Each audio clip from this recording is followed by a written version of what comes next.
Right, not staying on long. I'm just thinking about something here. I also want to subscribe, I think, because I think they might have fixed it. I'm not sure.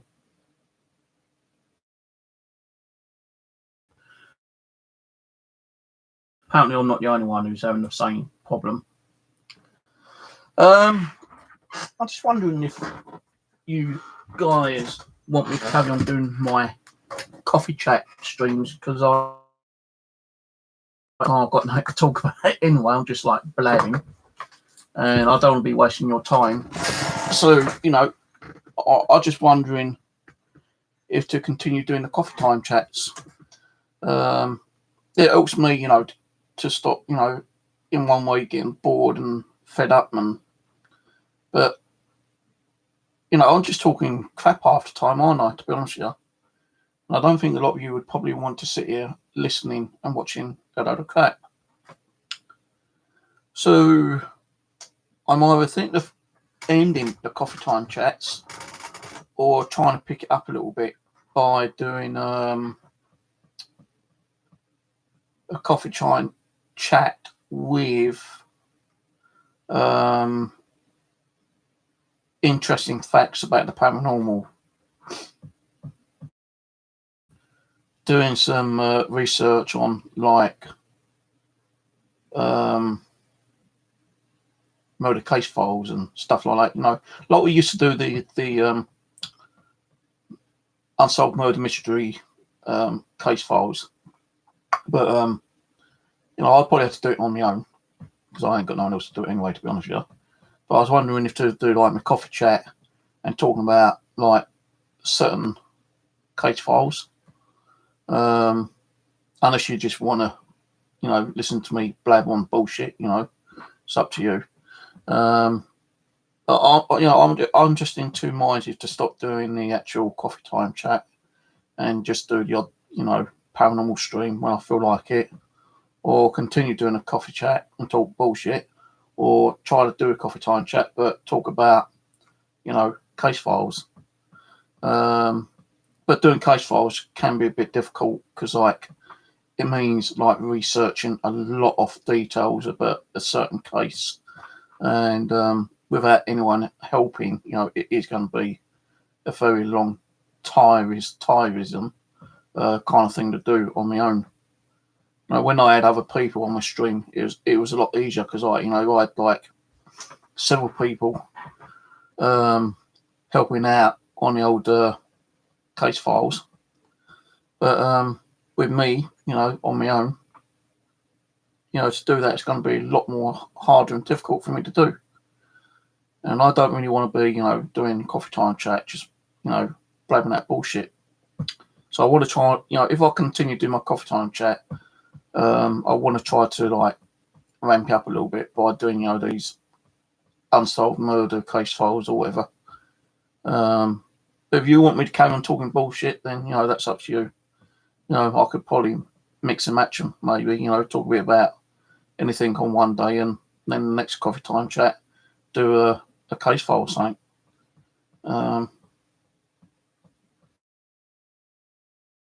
I know Ian wants me to do coffee time chat paranormal, but it is hard, talking about a certain subject when you ain't got no one on the live stream with you. When we used to have Google Hangouts, we used to have quite a few people on here, and we could talk about anything, whether it being, it's paranormal, in ghosts, spirits, shadow people, hauntings, UFOs, aliens, black holes, all kind of different things we used to have to talk about. But that's all kind of gone away for some, I won't say for some reason. We all know the reason why. And a lot of people like stopped coming to my channel, which is a bit of a shame, really. One of the better people, well, there's a few good people actually, but I don't really want to be mentioning too many names because I know who, did come to my channel and we had, some pretty good streams. But I can't see them coming back, to be honest with you, because all the hating bullshit that used to be going on. I even still some paranormal channel sometimes, to be honest with you. But I really do want to get back into it.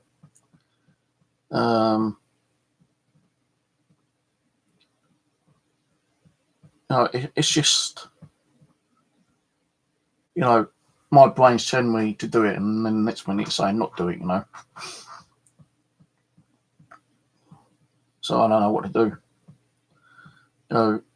Paranormal wise, I will probably still do streams, ghost box EVPs and Ouija boards when I feel like doing it, when I've got enough energy to do it. But when I'm sitting there, and I've got nothing to do, and I don't feel like doing like a Ouija board or ghost box or anything like that, I just feel like chatting. That's why I do my coffee chat ones, And yeah, sometimes I do talk a load of crap, but at least it gives you, the opportunity to come on the side chat and talk to each other. But I've got to think about if I want to continue doing it or not, to be honest with you. I was actually thinking of playing back some of my old videos under a premium, because you can go to one of your videos and put it under premium and set it for a certain time and day. And once that time and day comes up, you can actually play that video live on there, and it actually, gives you the chat box. So, I don't have to be sitting here, doing a ghost box or anything like that. I could be playing back an old video through a live stream for the premium account, and then left the chat box open, and I can just be sitting here, reading what's going on in the chat. So I was thinking about doing that, because you do get a month's free trial, but then after that it's £12 a month, which I can't really afford to do at the moment, and there ain't no way of actually. No, actually, I could probably do it through StreamYard. Just set a StreamYard account up, like a live stream up, and then just screen share those. I suppose I could do it that way. And that way, the chat will be open. And I won't have to pay for a premium account then, would I? What do you reckon, Ian?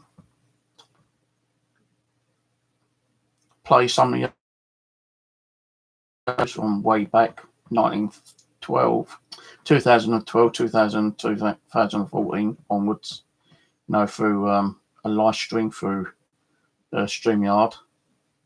And then, while it's streaming, I can just sit on the chat and chat with you guys and, pick at the videos and, discuss the videos. Something like that, maybe.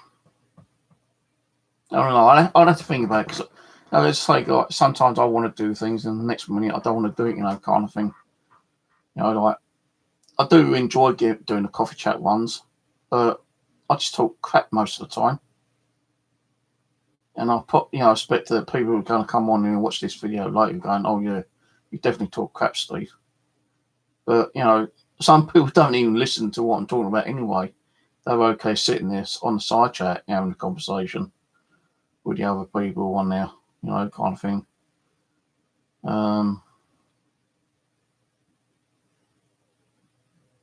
So I don't know what I'm going to do, to be honest with you. I'm picking that.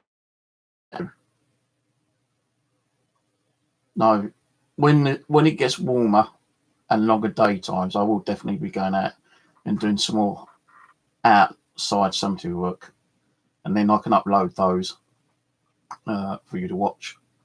Live streams outside.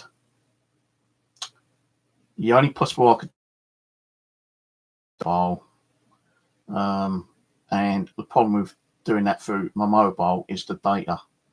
I only have I think about a gig of data, and that wouldn't last more than probably half an hour. So unless I was able to update my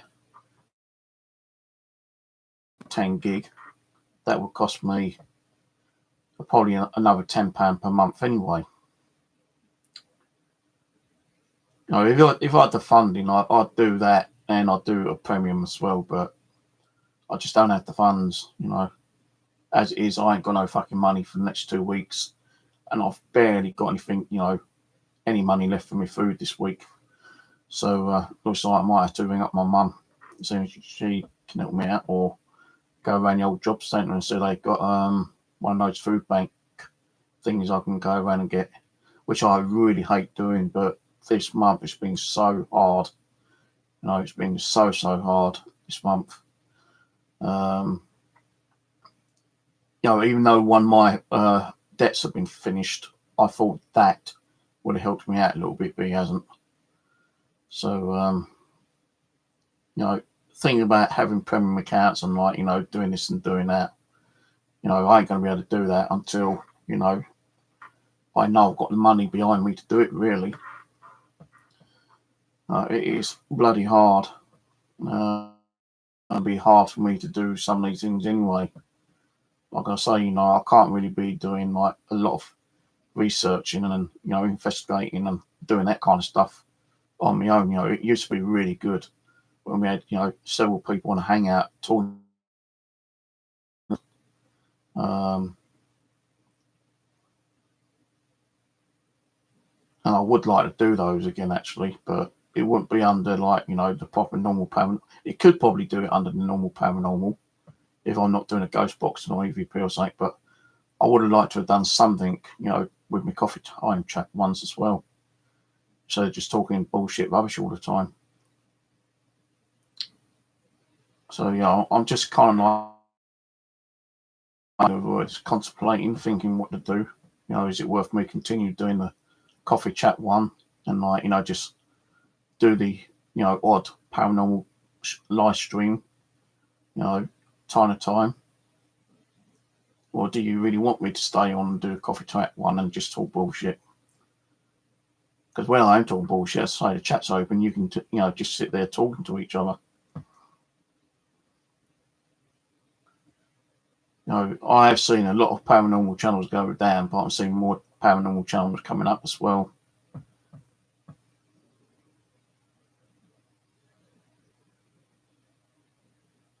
I don't know what to do, to be honest with you.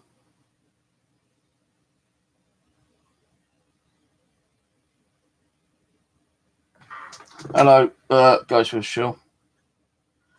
Well, YouTube screwed up again. If you go to my channel, right, my main page, the home page, yeah, see if you are subscribed to it. If not, and if it's red, if you click on it, right, you may get the notification still. But if you refresh the page, the subscriber button might go red again. You know, I did a video earlier stating this. I don't know how many people are suffering with it, but I did get a comment from a certain person saying that it's been going like that for a month. Well, it hasn't been going like that. Now, I've been subscribing to other channels and they've been working. I did subscribe to a channel earlier, and I went to the refresh page and it was still there. You know, it didn't turn red. So I think it's over a certain amount of, or it's over a certain portion of the platform that, you know, getting screwed up again. And while it's doing that, you don't know how many new people are coming over to subscribe to you and not, you know, kind of thing. And if they hit the subscription button and they hit the notification bell, for instance, yeah, I don't know if they refresh that page and that notification disappears if the subscribe button suddenly appears red again. Because I noticed my subscription, the amount of subscribers I had the other day was, well, I got 2.4k, 2.5k. The other day it went down to 2.4. I don't know why, but now it's gone back to 2.5. Maybe it's because, like, you know, I don't know how many subscribers I've got, you know, to be honest with you. You know, it might be 2.5. Well, it does say 2.5, but Let me have a look. See, I suppose if it's 2,500 dead on, then yeah, it'll probably save, come out as 2,500 on the main page. But if it goes below the 2.5, does it go to 2.4? Although it's like, let's say 2,500 subscribers, yeah, and 2 suddenly unsubscribe to you, does it go down to 2.4? Oh, that's 2,498.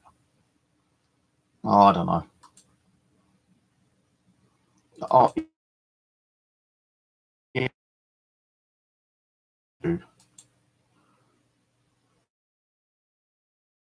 I want to stone bloody YouTube anymore. Oh, hang on, that's wrong. Channel.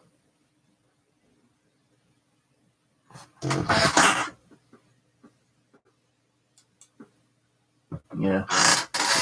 Says 2005 or 2.5. It doesn't give me the actual proper number, I don't think, unless it goes on to there we go, YouTube Studio. Community. Nice, going to classic.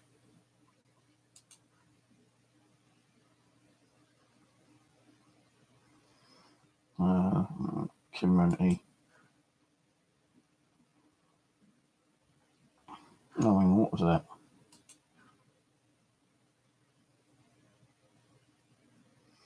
Yeah, it just says 2,500 subscribers. That could be exactly how many I have. I've got, a dead equal 2,500 subscribers.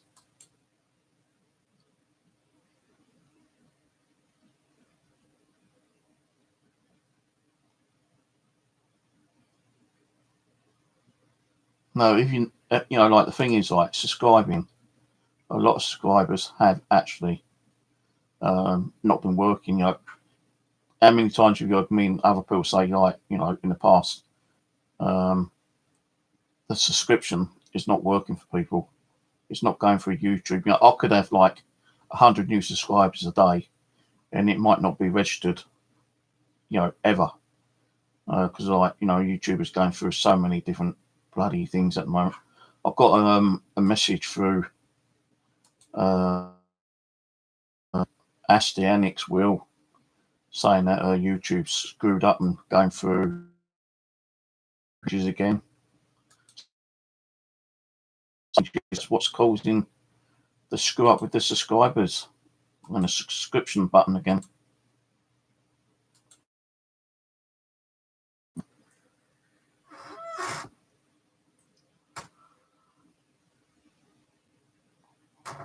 Well, there's 9 watching. I can see 9 watching, but only 2 talking. So work that out. Are there other 7 trolls? I don't know. I don't care really, as long as they're not on there causing trouble. And it doesn't really bother me about the thumbs up and thumbs down, because I hide those now. I did go through my channel the other day, right?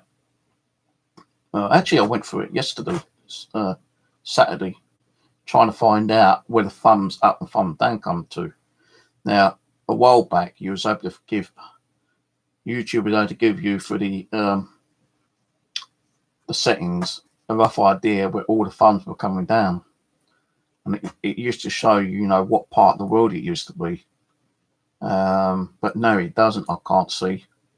But when it was able to do that, it used to say, right, okay, 10 thumbs down from like America, 2 from Germany, 1 from Holland, and all that kind of stuff. Yeah, but now I can't find a way of actually seeing where that comes from, because like I had 39 thumbs down a few months ago, and I know who was all behind these thumbs down. There's only one particular group of people I was having problems with, and I can say it wasn't the paranormal channels. It was another form of a group that I had communication with, and for them to like thumb me down 39 times in one night was kind of ridiculous. Or what it does show you on the actual analytics settings on your YouTube settings, it just shows you if they thumb you down from like a mobile device, an Android, laptop, PC, or some other way of like watching your stream, and it showed that most of them came from mobile phone devices. So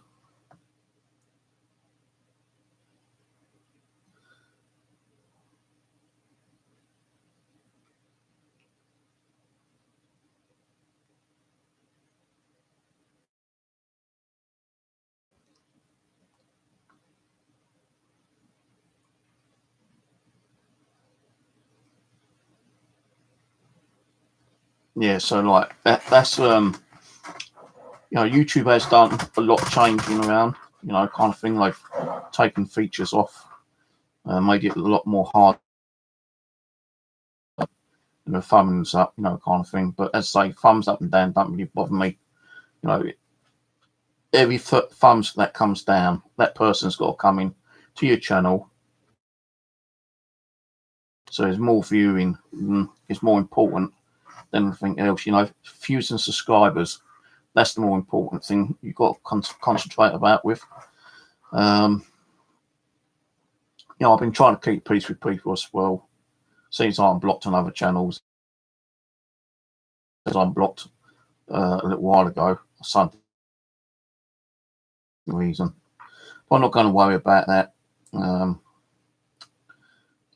I've got too much to, concentrate on and think about than going through all this bullshit about people blocking me and, and doing this and that and everything, kind of thing. It doesn't really bother me anymore. Let me get on with all that bullshit. I'm not saying that, people are giving me bullshit, but why would people block me when I ain't done nothing or said nothing, kind of thing. I've been quiet. I've been doing my own channel. I've been working more on my other channel than this one. And I've not been talking about anyone behind anyone's back. So they say that I have, it's a load of lies and bullshit, And I'm just trying to keep the, the drama away from this channel. So when I do come back, it is going to be dramatized free. I don't really want to be talking about it, to be honest with you. I don't even want to hear the word drama. Well, I'm saying it myself, more for me.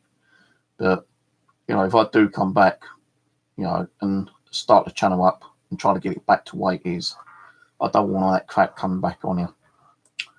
Because when it does happen, it kind of like draws your attention away from what you're doing. It disrupts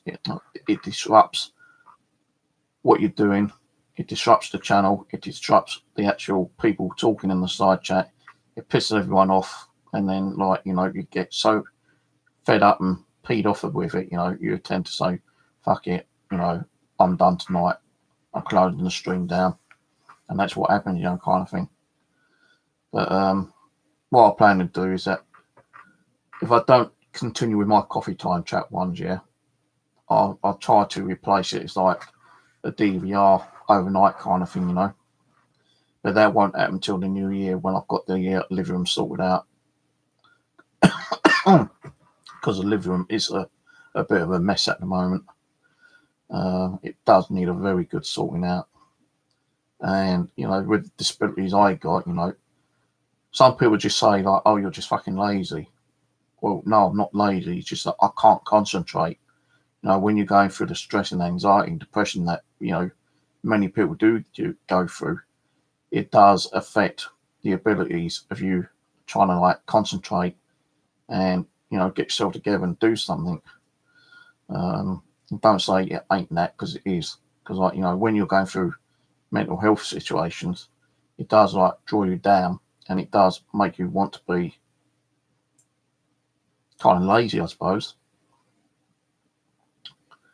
But I am trying to get myself back on board, and I'm trying to get myself a bit more healthy. I'm going out a couple of times a week. Well, I can't afford it, but I'd rather go out and spend that little bit of extra money on travel. I don't want to be sitting here indoors, doing not so much nothing. I could be sorting the living room out, but You know, I need the mind concentrating. You know, I could go in there, start sorting shit out tomorrow, right? But then I'd get so stressed out, views on what I'm doing, I just chuck it back again, say fuck it, I'll do it another day, and that's what does happen, you know, kind of thing. But when I'm out, you know, outside in the fresh air, you know, I ain't got to worry about it. You know, all I'm worrying about and concentrating in is digging a hole and covering the hole back up, and you know, just generally exercising and getting that bit of fresh air and you know, leaving all this bullshit behind me, you know, kind of thing. And that is good. Like, you know, the doctors even said that's good, you know, for you to get out and do more exercising. You know, people turn around and say, well, you know, if you do your living room, that's exercising as well, you know. It's like a little bit more to concentrate on doing. I'd rather be out than in here. You know, I'm not saying I'm not going to ever do it. You know, I will get around to doing that stuff. You know, I do go in there and have a little rummage around and think, oh well, I don't need that anymore, and I put it in the bin. So I am doing it slightly, you know, bit by bit, but there's still a lot in that does definitely need cleaning out and thrown away. You know, even when that I shouldn't even start that scavenger hunt thing up because that's what's actually like. I can't pronounce that word. Accumulated the stuff in there. You know, I've got like DVD players, CD players, you know, computers, a couple of laptops. You know, they all don't work, and the only reason I've got them is I had to try to make them work, so I could you know donate them to like someone who wants them. Because like the charity shop I used to work at does do electronics, you know, and if I could you know get something working and I don't want myself, I'd rather get to the charity shop and you know see if they can get something on it. You know, I could probably sell it myself, but then you know you go and get the haters saying, "Oh, well, that's not his own belonging. He found that, you know. I'm going to have all that shit again, you know, kind of thing." So, no, I ain't even going to bother fixing any. You know, I'm just going to like start sorting through it again. And if it wasn't working, I was going to do videos on like scrapping them out. You know, taking like the old transformers out and little coppers, bits and pieces, and keeping the copper, and then possibly trying to save up for a little kind of furnace and melt the copper down and make ingots and then make fishing weights and stuff like that. But I can't even be bothered to do that now. So when I do start sorting stuff out, if it doesn't turn on and I can't get it working on the TV, then it's straight back outside in the bin, I think. Those 7 computers that were given to me, yeah, I did get 3 working. I gave one to the neighbour upstairs. One is going to my daughter. The other ones I never got, you know, working. I didn't really spend no time in getting them working.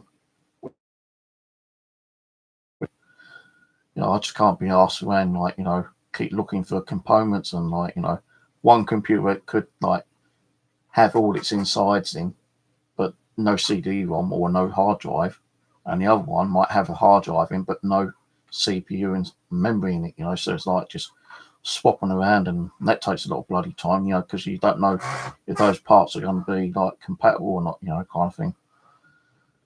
Then I was thinking about taking all the motherboards and hard drives and power supplies out and you know storing them and just throwing all the cases away because like it's the cases that are taking the room up.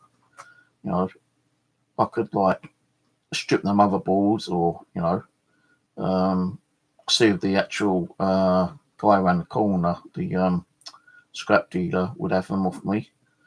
You know, exchange them for some lead or something. You know, instead of you know giving me cash.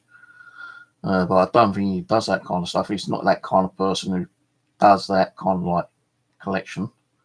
He's more like you know lead, iron, steel, brass, and that kind of stuff. He doesn't do electronics, which is a bit of a shame. But you know, I don't know what I'm going to do. I do need to sort that room out though. You know, it ain't going to be this year. It's definitely going to be the first quarter next year because I want to get back doing the live streams, especially the living room, get some room back in there, do some more in there, do some more photos, EVPs, DVR. And if I'm not doing it live stream, I'll just go in there with a camcorder and do it, kind of thing, then upload the video from the camcorder for you to watch another night.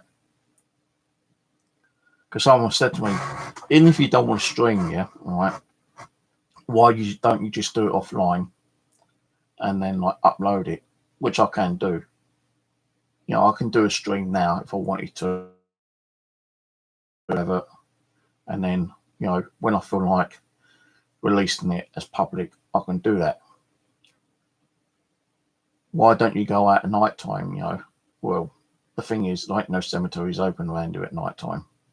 The nearest one that's open to me is the one at Church Road over at Mitcham. And if I rode over there on a push bike, it'd take me 45 minutes to get there. All right. And it is an open cemetery. The wall is only about 3 foot. And you can easily get through, it's a walk through. There is no locked gates or nothing. It's just a small cemetery. I have done it in the past. If Ian actually knows where they are, I'm pretty sure he can put a link up for me. But I'd like to go and do that again. But the thing is, I can't ride over because I've got no proper. I did buy some bike lights about a month and a half ago, and they wouldn't fit the bike. So I'm a bit stuck with bike lights at the moment. But even if I did that one cemetery, all right, what else am I going to do during the night times? There isn't there ain't a lot I can do during the night time really on my own. I could probably do one like the parks or something, but you've got to be careful when you're going out at night time on your own. I know some people, ain't afraid of fuck all. I've even seen a woman on one of her channels where she's gone to a cemetery doing ghost box and EVPs, and she stated that if she took the wrong step, there's a 200 drop fucking fall, because it's on the edge of a cliff kind of thing. I thought, fuck, would I do that, especially at night time on my own? Because if you do fall and injure yourself, you're screwed, aren't you? No one's going to find you until in the morning. And that's even if anyone goes past you in the morning, But the parks around near me, ain't too bad. But as I say, it's not so much I'm afraid of going out at night time on my own and doing it. It's more the fear that I could trip over, knock myself out. Someone could come along and mug me and beat the shit out of me and sell it to make a little bit of money on drugs. That's the kind of thing I don't want happening. Kind of thing. When was it? Last year or year before then? And you also got to consider about the conditions, the rain as well. If it's going to be raining, you don't want to be going out in the pouring rain. But I think it was about 2 years ago, I think. I still had the fear going out and, doing something at one of the local parks. But, Abby was saying, just go out, nothing's going to happen to you, just go out. And she kept pestering me, to go out. So I thought, fuck it, I'll go out. And I did go out, and it was really nice. It was warm. It was peaceful. No one around, apart from the foxes making a hell of a noise. And when they start up, they tend to freak out a little bit. Peering eyes, peering outside, in between bushes. That is kind of freaky. But, I hit all 3 parks that night. And, I was okay with it. But where I do live, there are, some right yobbos around here. There's a trailer park up the road as well, which is right next to one of the parks. And I have noticed that, kids still hang around there, late in the evening. So I don't really want to be going to that one. But yeah, I'm also thinking about possibly bank holiday Monday, Boxing Day, just after Christmas. If I get to go to my niece's get together like we do every year anyway, I might ask my sister if I can go down there and spend there, a couple of days down there. Take my camera, EVP recorder, catering meter and something like that, and see if I can get my nephews to come up and do another like ghost hunt at Jordan's Wood or something, and also take my milk detector down there and do some milk detecting. I just got to speak to my sister, Denise, to see if it's okay with her, because she might not have any room, kind of thing, because she's been moving around, I could probably sleep in the living room, which would probably be okay, but she might be doing something over, the bank holiday Christmas period, and it might be a no.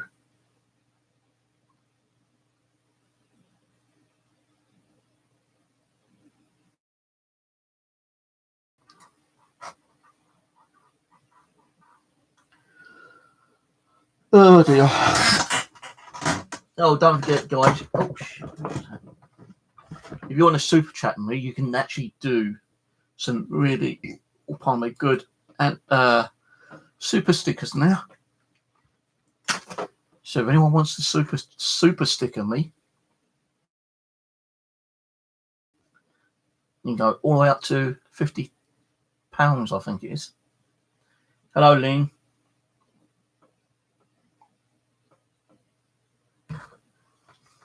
No, I just don't know what to do. I don't know to carry on with me and blab and blab, or try and get back doing the murder mysteries and unsolved on my own. Do some research on a few, or even go back on some of the ones that I've done in the past. And see if there's any new updates on them. But it takes time and concentration and a lot of reading, researching, and taking notes.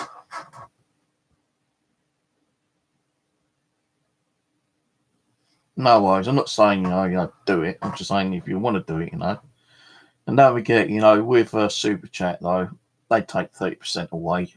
YouTube. No, I've not had a Super Chat for like 9 months, I think it is, something like that. I'm not expecting it. I'm just saying, right? They have put that new feature. If you click on Super Chat now, you got the normal Super Chat, and then you got the stickers. You can still browse the stickers, but not actually purchase a sticker.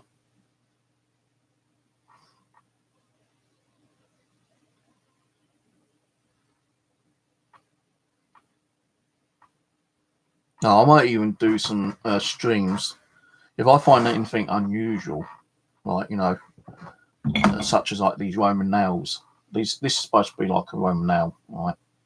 Which I found milk detecting. Now that guy who I spoke about on my other channel, released way up north, he found a crucifix nail, as they call it, and the nail is that the head is that big, and the nail length was like about that. A crucifix nail where they used it, to crucifix people, on the crosses in the old days, and only a couple's ever been found apparently. So if I ever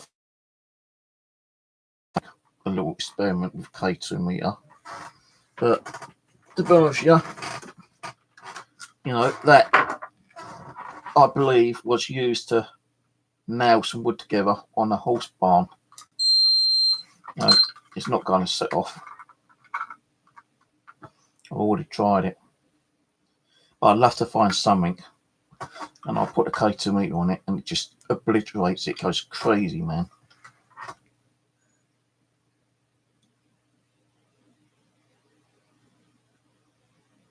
Recommend YouTube dark theme Firefox.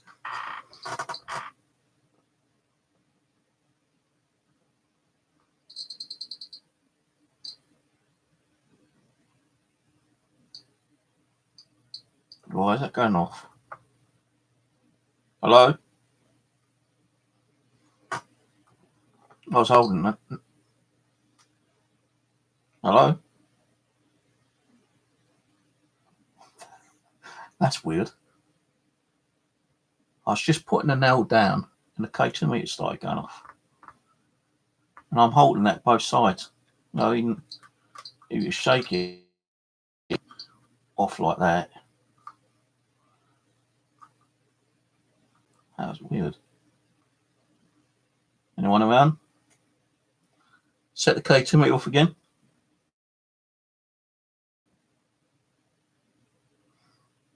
That was weird. I've got like a really smell in here right now. It's not the cat.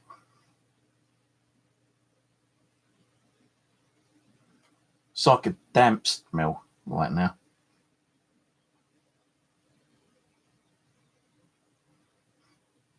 It's like,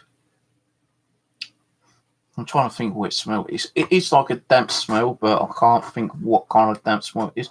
It smells like oh,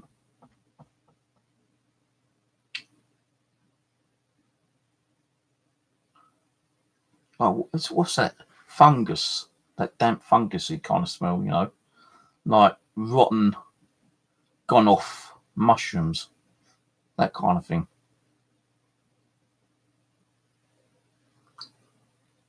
Now that's weird for that to go off. Don't know.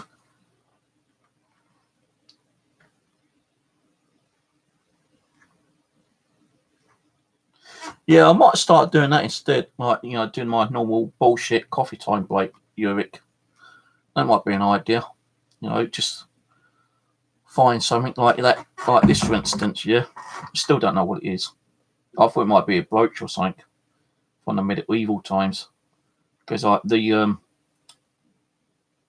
guy, my liaison officer, who I talked to now, yeah, said there's no sign of a pin. Well, if I cleaned it up more, just there on the edge, there is a bit of a lump there, and I think there might have been a pin that might have been attached to it. I don't know if you can see that. It's right there. There's a little bit of a lump, and I'm thinking that might have been a brooch, like that kind of thing.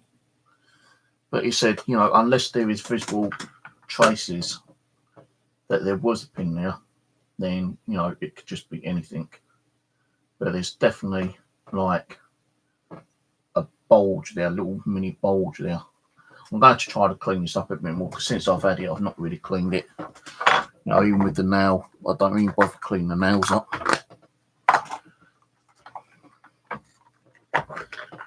Yeah, we're still fascinated by this little thing. You know, but I have tried with a K2 meter, and nothing on that one. You know, bags as well.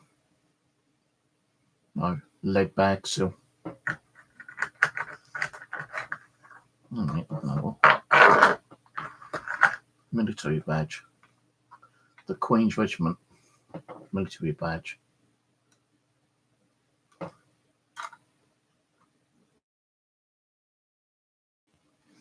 No.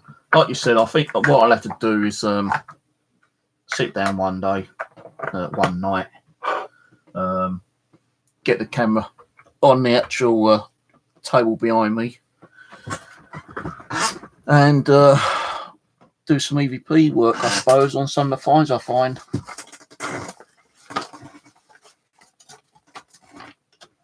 No, it's got a little bit messy on there again. So I've been moving things around.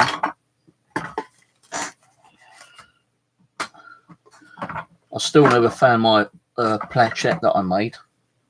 I've still got them ones, but I missed the one I did make, and that one's just gone flying across the floor. And one has gone down the back of my amplifier. There it is. That's the other one.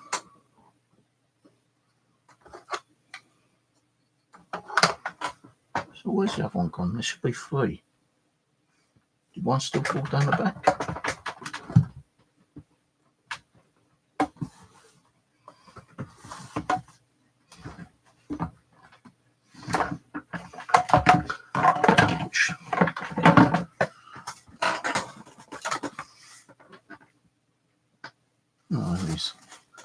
So these ones I made myself. You know, I might concentrate on making a few more actually. The ones I made myself. I've got pads on these ones now. I've not put a pad on this one yet. I still want to do a little bit more work on that one, put a bit more varnish on it, make it a bit more darker. I might even start making some more of these, getting the old woodworking tools out again and start making some more. And I also want to try to start carving, learn a little bit of carving. I've got some carving tools, you know, make some crucifixes like I've done in the past. And maybe some little crucifix necklaces.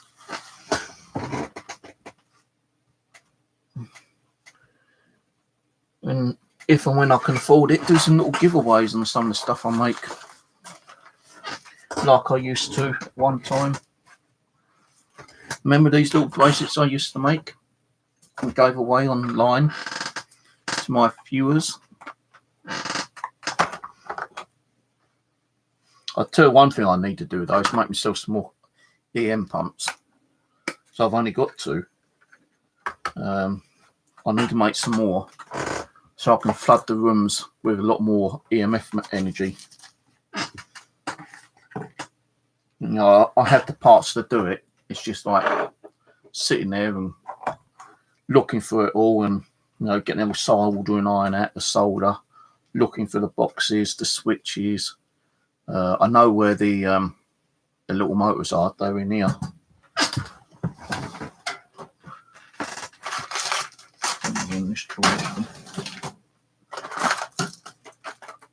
Yeah, I might use these little motors, which I'll get from CD-ROM drives, and that's the reason why I go out and do my little bit of scavenging.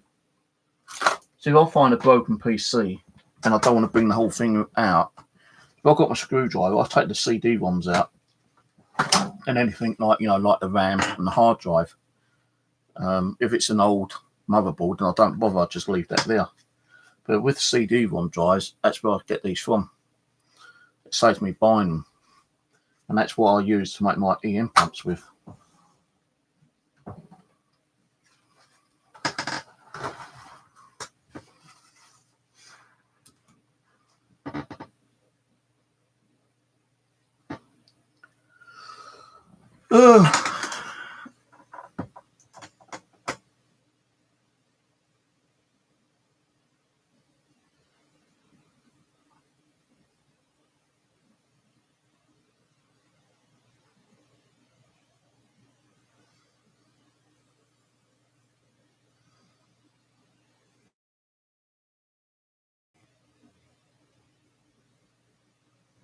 So that smell's gone now.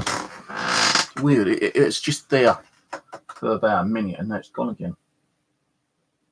I think I'm getting my sensibility, you know, the senses back actually a little bit, because I am actually, you know, trying to concentrate in getting back doing the paranormal, as you know. You know, I feel like it is slowly coming back to me. I also want to start getting back doing that spirit drawing. I found my folder the other day.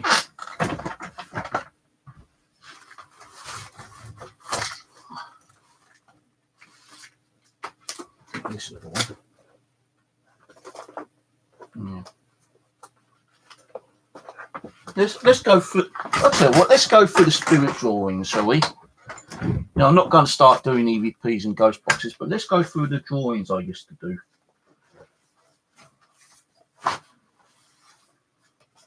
Let's start with this one. Robert Willis.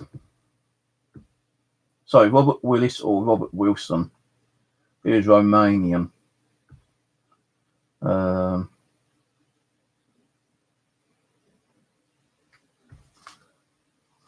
He was more of a gangster kind of person.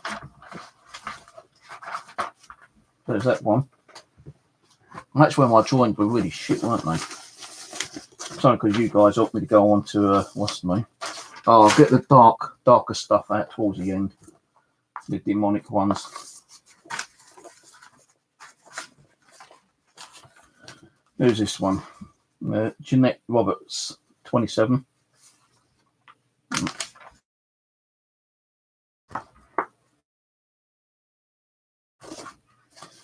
Edward Young, 59, he died of a stroke.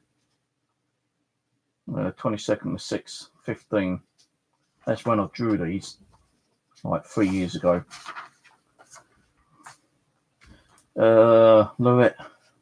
Loretta. That's all the name I got from her was Loretta. Drew her twice. Claire Pritchard, age 19. This one I remember because she came through twice and I had to draw her twice. One at a younger age and one at an older age. Julie Jones, younger version. I drew her on the 22nd of 6th, 15. But then I drew her again when she had a bit of a smaller, it is definitely the same person. Because she told me it was she was 35 when I drew that. I drew her first on that one. On the 21st of the 6th, 15. Then she came back again the next day and I drew her again. And she said, yeah, that's her when she was younger. And that's her when so then there's Jason, 17 years old. That's all I got with him. That was it. Sally Wright, 19. Sally Rose, 19. Jenny Lowell, 75 years old. She died at 75 years old, but I drew her at a younger age. Elizabeth, age 28. And the dates are not where they died. These are the dates when I drew them.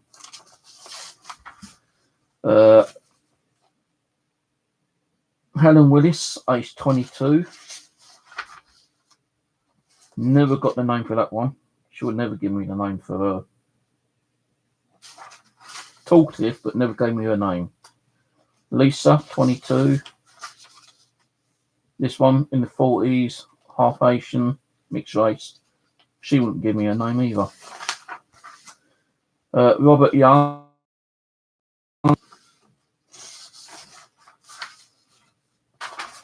That one. Never got his name. Link 2 I'll show you in a minute.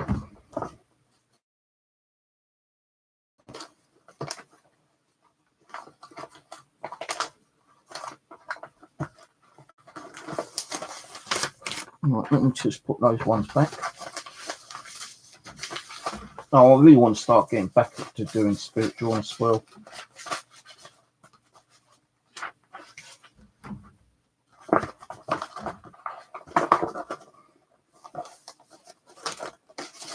Because before I started drawing them ones, I was doing these type. And that's what got me into the art drawing. Because you guys helped me, sponsor me.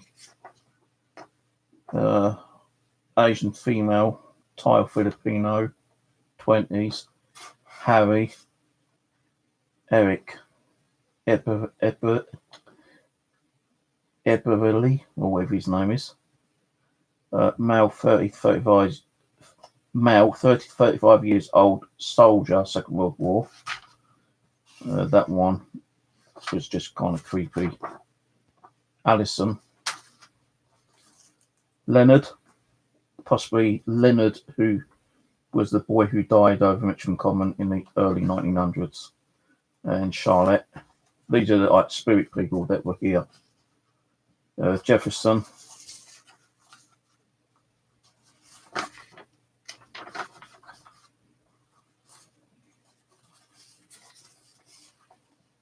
No one. I've never got a name for.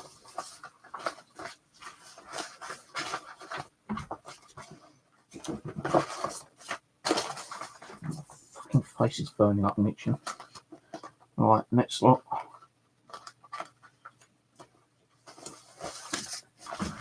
Alright, Philip Young, 12 years old. Janice. Jason, age 34. George Jackson, 58.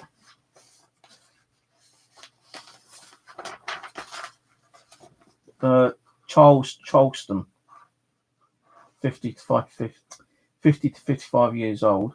Charles Charleston. Sharon Harrison, 35 years old. This was a nice one. Jennifer Wilson, 18. Paul Watson, Nigerian. Rubin, he said he was a slave, and this was the earliest one. He told me that was him in the possibly the youngest one or the earliest one I drew. Childs, age 8. Richie Greenford, 42. He reminds me of that guy on Ghost Hunters. One of the Ghost Hunting programs. Rose, 21.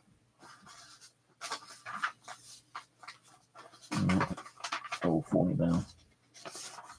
Janet, 29 years old. Alison, 24. An Asian female, didn't give me a name, age 24. Gary, age 28. Robert, age 15. Michael Willis, 36. 17. And Jamie Berlin, 22. Judy Mason, 22 years old. Susan Jones, 23 years old. Lisa Rhodes, 18. Annabelle Johnson, 21. Madeline, the first could be called Mary. Didn't get the age on that one. Janice Hong, Chinese, 39 years old.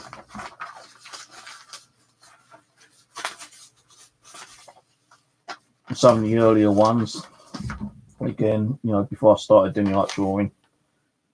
Judith, 65 years old. Don't know that one. Arnold, 20.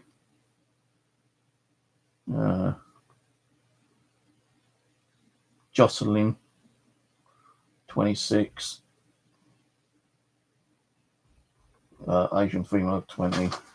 These are the earlier ones before I started doing them ones. So I kind of all mixed up. I'll have to go through the dates and set them form back date recorded. But these are all done in 2015. So I do want to get back doing this because it helped me with concentration. It's nice to see spirit people, in your mind, in your third eye. If they want to come through and show themselves.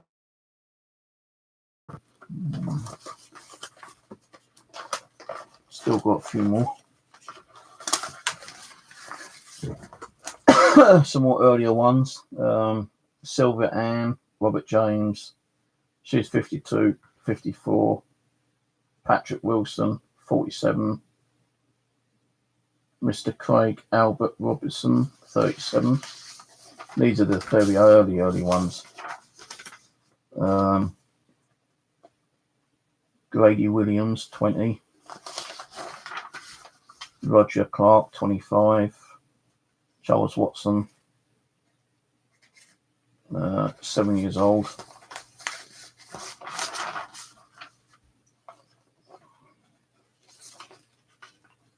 Skinhead.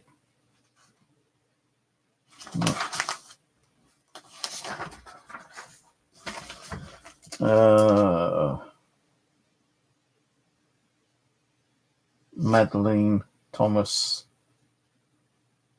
and Martha.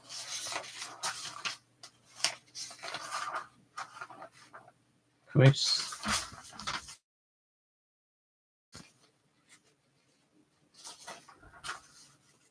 David Westford, 39. He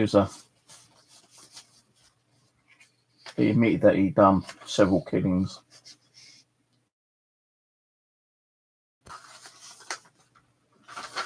Linda Blaine, 21.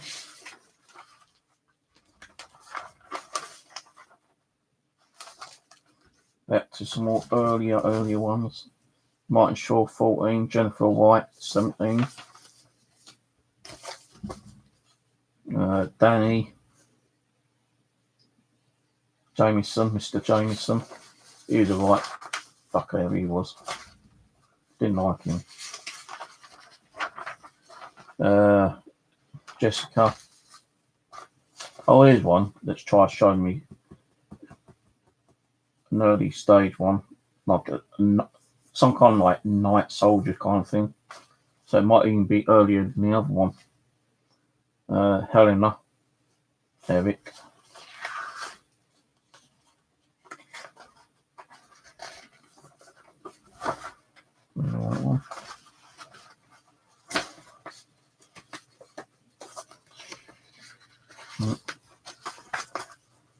Never got the name for that one. Spirit Woman, CC. Now doodling eyes, nose, and mouth and ears. Janice Lewis and Marcus. I think that's it now. Got a couple of other ones which I'll show you in a minute, which I didn't like drawing, because there's one particular one where I was streaming with one guy. I can't remember his bloody name. Travis, that's it, Travis. And he was seeing something, and we both drew something on live stream, and it looked very familiar to both of us. No, I didn't see his picture, and he didn't see my picture, because we drew them practically at the same time. And when we did show them, it was kind of like that. It's like, wow. I've got to try to find it on them.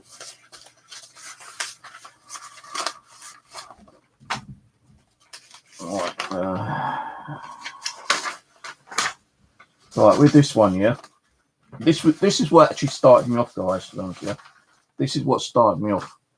I was on Facebook one day. My sister sent me a picture saying there's a picture of a car, right, and the photo belongs to a friend, and the friend said there's something in that photo, but she can't figure out what it is. Can you look at it and tell me what you can see? So I'm sitting there looking at this picture, and I could see these faces, so I attempted to draw the faces, yeah. That's what started getting me off to do, you know, spirit drawing. You got this guy here, you know, you got a couple, you got like several people there, yeah. But what's made me kind of stand out more was this one. An elderly, you know, like scruffy beard gentleman, yeah. So I kind of like redone it as best I could, but make him a little bit younger. Now I sent both those over to my sister through Facebook.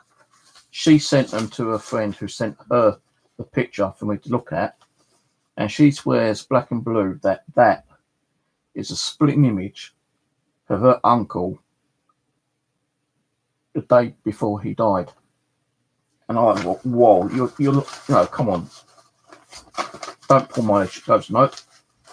And I still have that message on Facebook probably, and that was like going back 2015. So that's what got me into the spirit drawing, though. You know, there are a few weird ones. Oh, there's some more ones I ain't showed you. Them ones. Charlotte. Dolores Pembroke. Derek from Manchester. That one was a bit of a weird one, though. Kind of like creepy.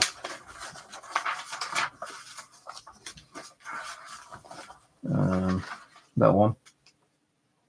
called him the Hat Man because he was wearing a hat.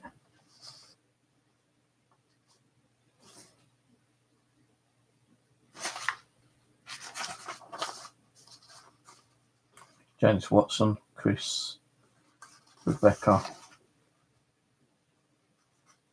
Don't know who that was. Another Jessica. Don't know who that is. Let's get on to the freaky ones in a second.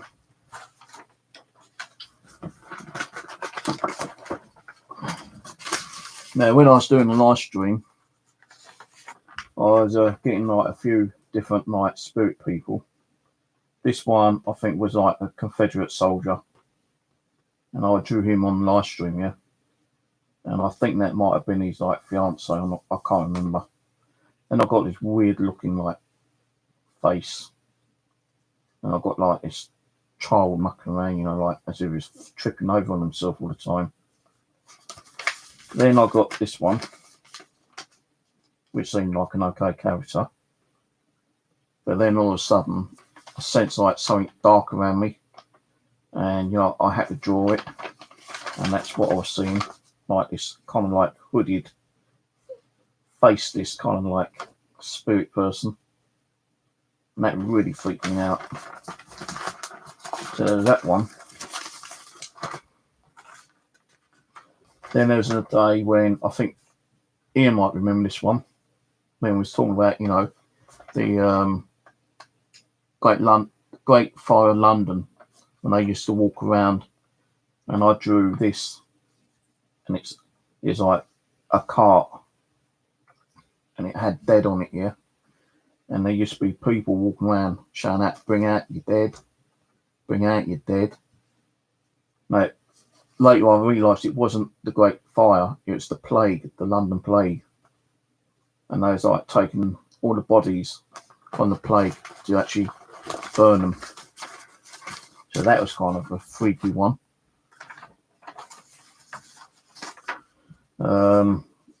Sensed these around me on the stream one night. A bit unusual, like kind of mischievous, weird looking spirits. I think that might have been the night when I was feeling a lot of negativity around me. Mr. Razil, the shapeshifter.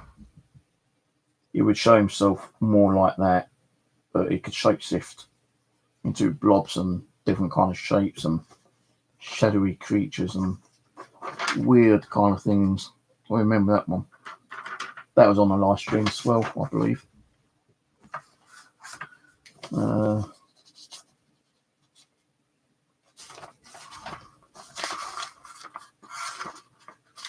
one of those ones.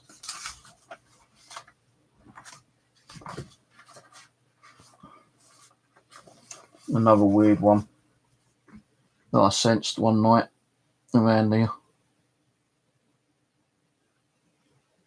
Zizel, the demon Zizel, but I think it was a spirit trying to like scare me and like, you know, give me that negative feeling that there was something dark and demonic around me. Zizel, and I believe there is a demon called Zizel as well. And last but not least, this is the one which me and Travis was drawing, and I think I still got the stream up where Travis showed me the picture of his one. That's Morak, or Morak, is a demon with hearts, human hearts, and eats them.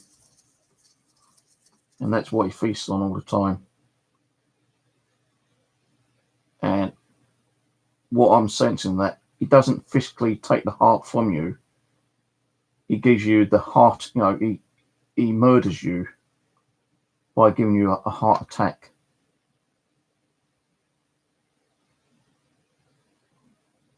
But he eats the heart in a spiritual form, you know, kind of thing. That's when you're getting that pain and he's around and he's like attacking you, you feel like you're having a heart attack, but he's inside you, he actually eating your heart himself. as if you're being possessed, kind of thing. So that's my spirit drawing. I probably will get back to it. I've got more somewhere, but I can't remember what I've done with the book. Everything's up here.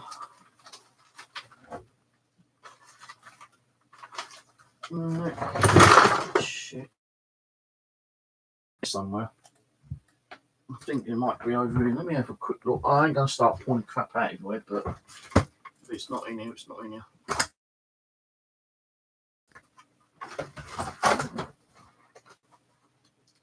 No. No.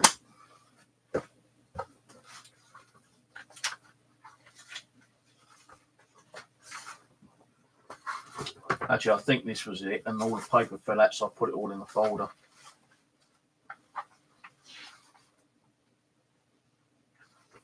This folder is just like Noah prayers in it, and protection prayers. There's only one picture on here because, as I say, all the paper fell out. I put them in that folder. So the last one is this one I was picking up from a doll, one of my spirit dolls. That one, Jenny.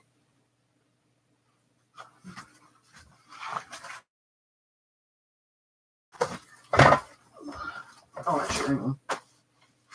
No, there isn't in this folder.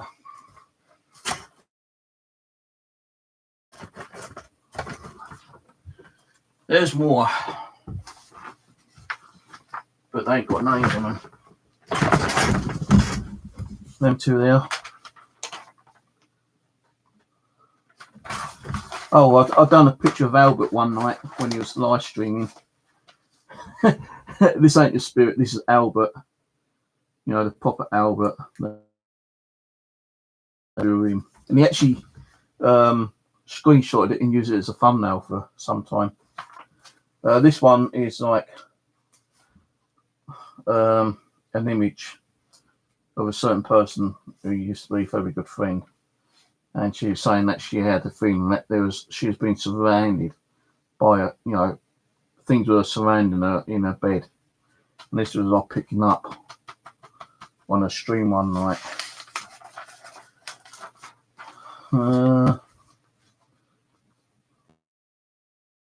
Person stream. I was picking him up, Mr. Grumpy. I was picking up a couple of childlike figures as a negative spirit. I was picking up from a stream as well. These ones are just ones I was picking up from doing a live stream.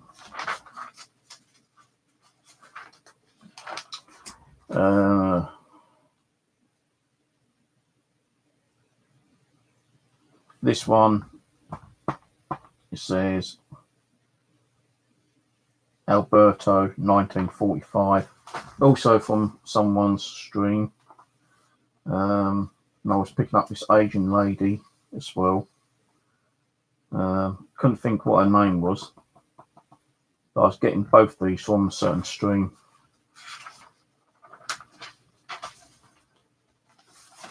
And there's that one. And that's it. I'm finished. So I'll probably try and get back doing the old live streams one day. Doing spirit art. If I can pick up that 5, that kind of like spiritual communication.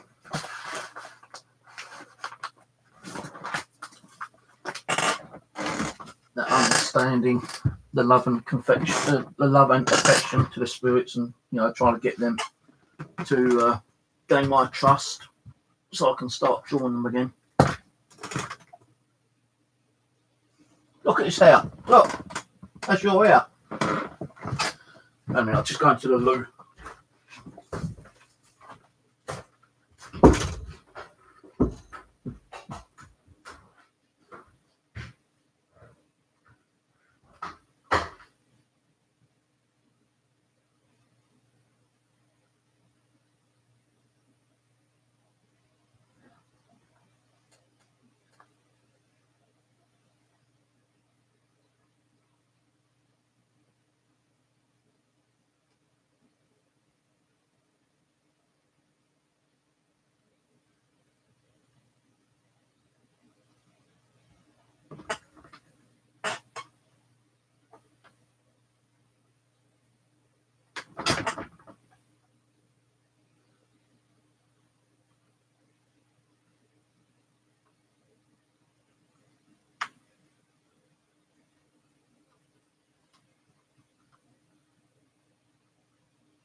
You know, there was even a time when I had Kelly. Remember Kelly on my screen? I think it was Kelly, who also used to do spirit drawing, and we both used to sit there talking about spirit people. You know, especially like some of the unsolved murder mystery ones. You know, we try sitting there concentrating on what they look like, and some of the times, like me and Kelly both got near enough exact drawings to who was like communicating with in the spirit world. That was crazy. Right, Tammy is going to go in the hallway. She is now beginning to annoy me. When she starts running around like that, it tends to like piss me off a little, you know. I know it's probably the spirits chasing around, but I don't want to keep running in and out because otherwise I'm just going to get narky with her. I don't want to be narky. So otherwise people are going to say, oh look, he's abusing his cat again. Ooh, he's shouting at her. Ooh.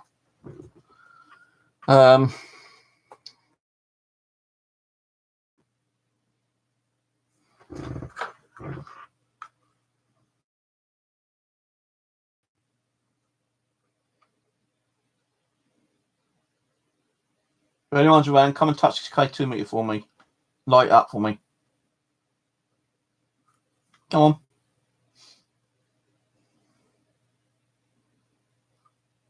I feel there's something in here. But I don't want to fuck around with this.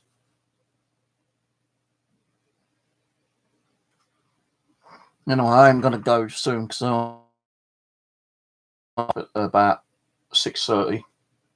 So I'm going to melt detecting again.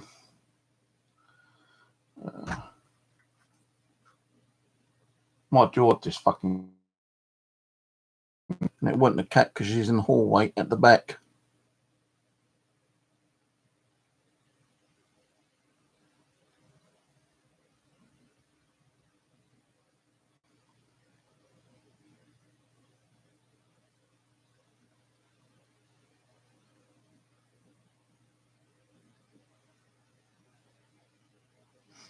Oh.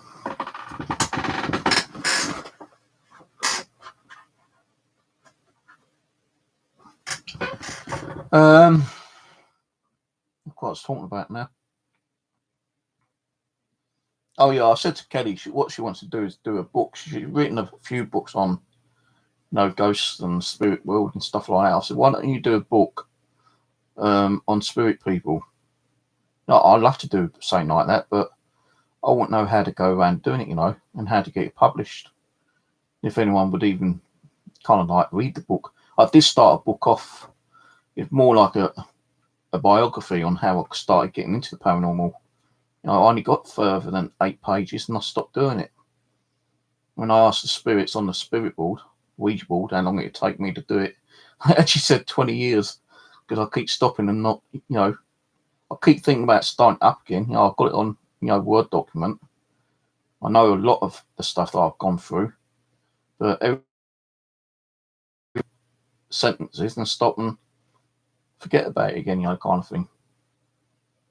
But if my drawing was a lot better, more like a proper artist, I'd love to be doing a book with spirit people, giving you the name, telling you how they died, where they died, possibly how they died, give a person, their likes, dislikes, where they actually lived, where they possibly died, and do like, an actual book on like so many different spirit people and make it into a book.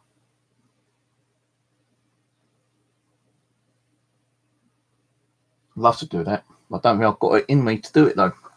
To say I can't concentrate after time. When when I'm doing something, yeah. Like, if I put my keys down, I put them down, and 5 minutes later I forgot where I put them. If I'm filling out a form, I fill the form out, or I start filling the form out, and I can't be bothered to do it anymore. I put it to one side. I go and misplace it, and I'm thinking, shit, I've got to find that form. I've got to fill it in. I've got to finish it. I've got to send it off.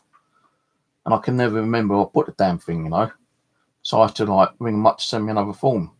And time the new form comes through, as soon as I go to sign it, I turn around, the bloody other form sitting in front of me, I'm always kind of misplacing things and forgetting things and forgetting where to put things. And sometimes when I want to get up early to go out, sometimes I'm just too tired to get up.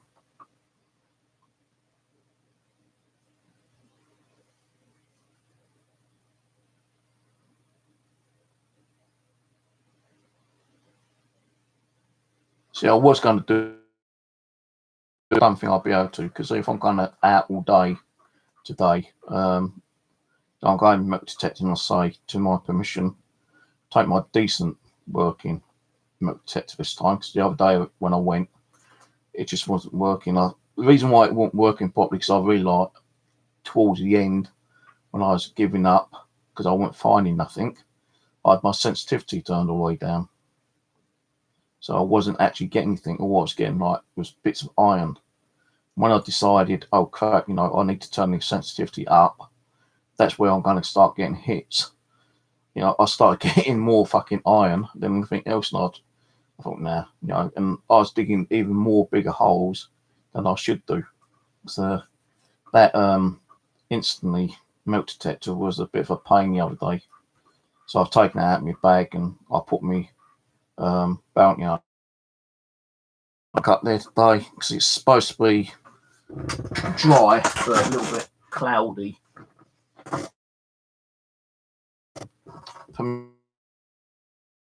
Like a 7-acre paddock.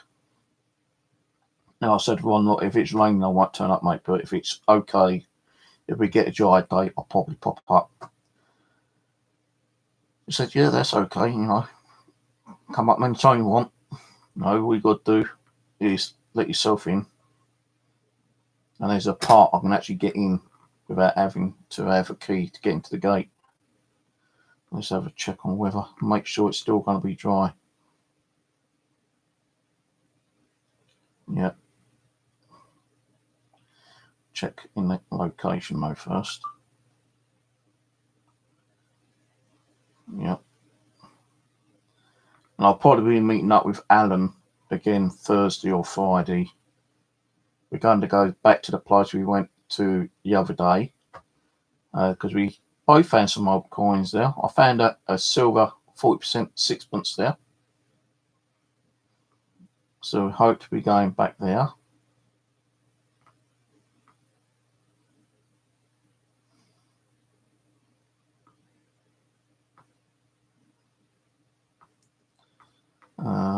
But we aren't actually going to be doing the same spot. We're going a little bit further on.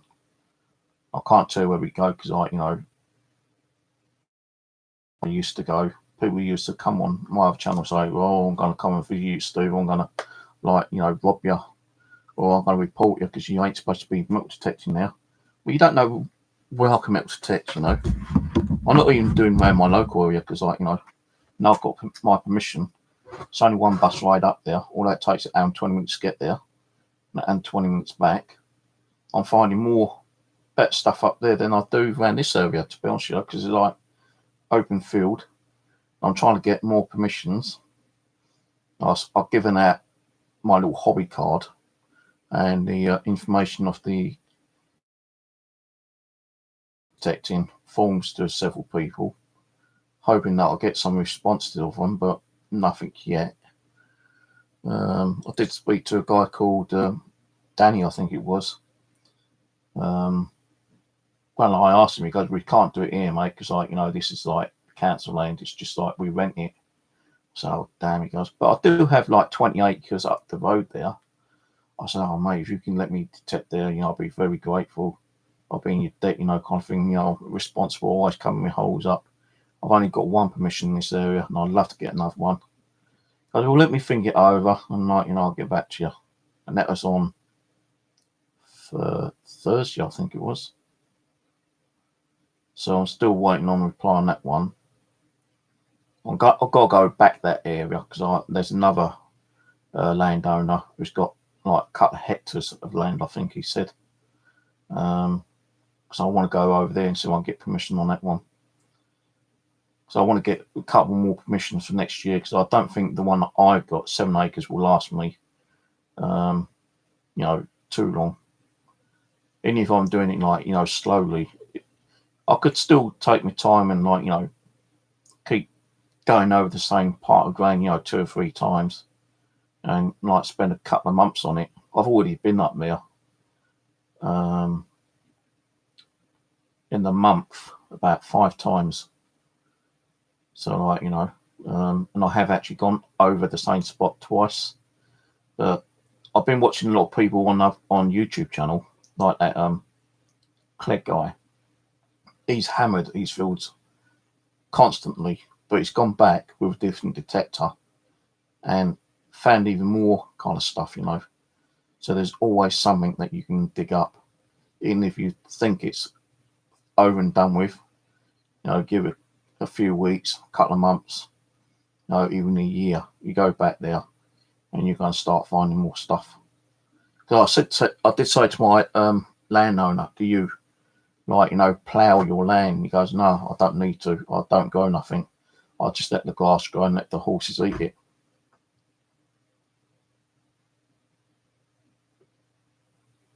So did you hear that bang then?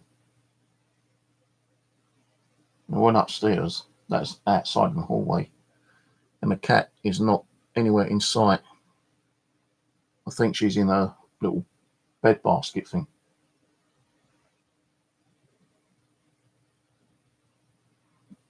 But yeah, any kind of like unusual things I find, I might try to do like an EVP, use it as a trigger object, or see if anything's attached to it.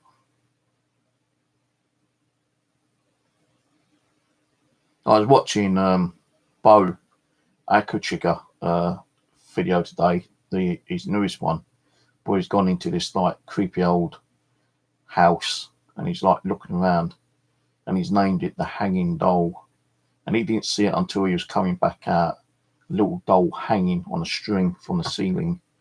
I was going to ask him, if he sees any more dolls, if he'd be willing to send them to me, but I don't think he likes taking anything from any kind of location, unless he asks the landowners. No, he does a lot of metal detecting and like underwater, treasure hunting, and gold detecting as well. But what he finds, it's only for himself, kind of thing. I don't think he would actually, send me any dolls that might, come across his way, kind of thing. But I might email him and see if he replies back to me.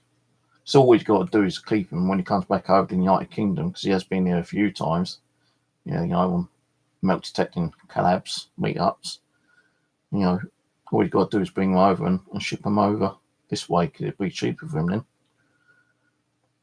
But taking them through, from America through customs, you might get a few weird looks, I suppose.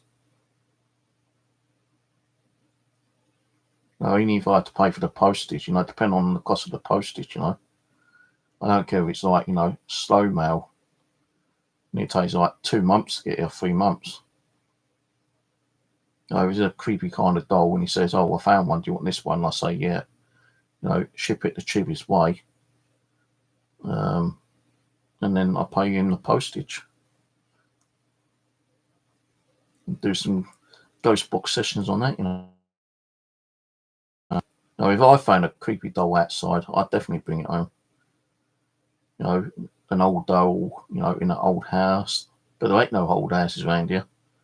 The only place that used to be like derelict was a place opposite Church Road, where the church is, which I've done a couple of times at night time. More when I was like on the homeless, in emergency accommodation. And there used to be a building there, and it's like, run down, it's boarded up.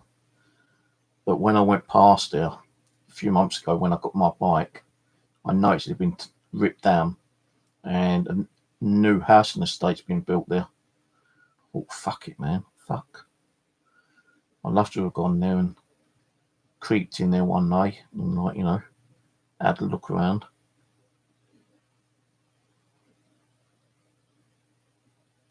You know, even when I do my like little kind of like scavenger hunts, you know, going through the old wheelie bins, if there's any dolls in there and they look a bit kind of creepy or unusual, I'll bring them home. But I've not really found any dolls. I found 2 Minnie Mouse dolls, talking ones, which I've kept.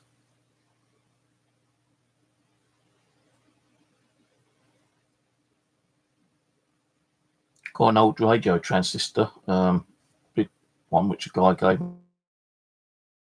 Riding past it, and I saw all these books outside. I thought, Christ, you ain't going to throw them away, is he? And I was just about going to knock on the door, and he came out. I said, yeah, mate, what are you doing with all those books? He goes, oh, and sending them over to Africa. I thought you're throwing away. He goes, no. So, oh, because I was wondering if I might be able to have a look at through you or see if there's any I might be able to grab off you. He goes, no, we're going to Africa. I said, oh, okay. I said, you don't have any electronics, do you? Because I just do a little bit of scavenging, and then you kind of like, you know, unusual things, you know, I find I might take home and keep, or any electronics I try to take home and repair, and then, you know, give them to someone who might be interested in taking it off my hands, you know, making it like a donation kind of thing. You know, I've got a radio, which I fairly use now because the antenna's broken. There's one of the old radios where you actually like tuning by your knob, you know, your little button thing. I said, yeah, I'll take that off you. And I've got it. I've not even bothered trying to fix the antenna yet. And I've had that here for about 3 months now.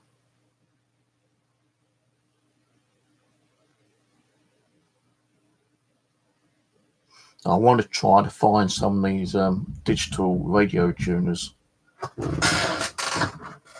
like this one, like the Ariston. I got that off eBay, and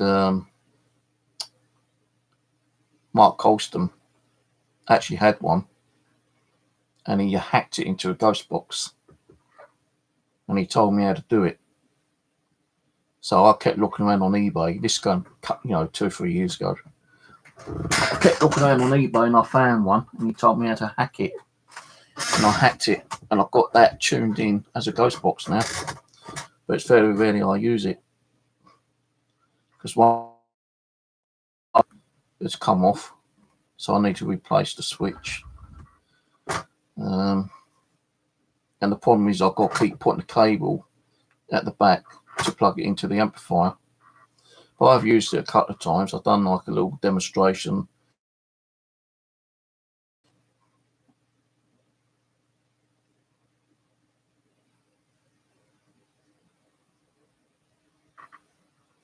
Let's see what we've done on chat. Power, creation of life, positive energy. Elves are tiny spirits living in the flowers and plants. Cat, Tammy Power. Tammy pain on the backside again. Erwin Newtosky Wolf, born 24th November 94. Christopher, who has science fiction, science, and non-fiction.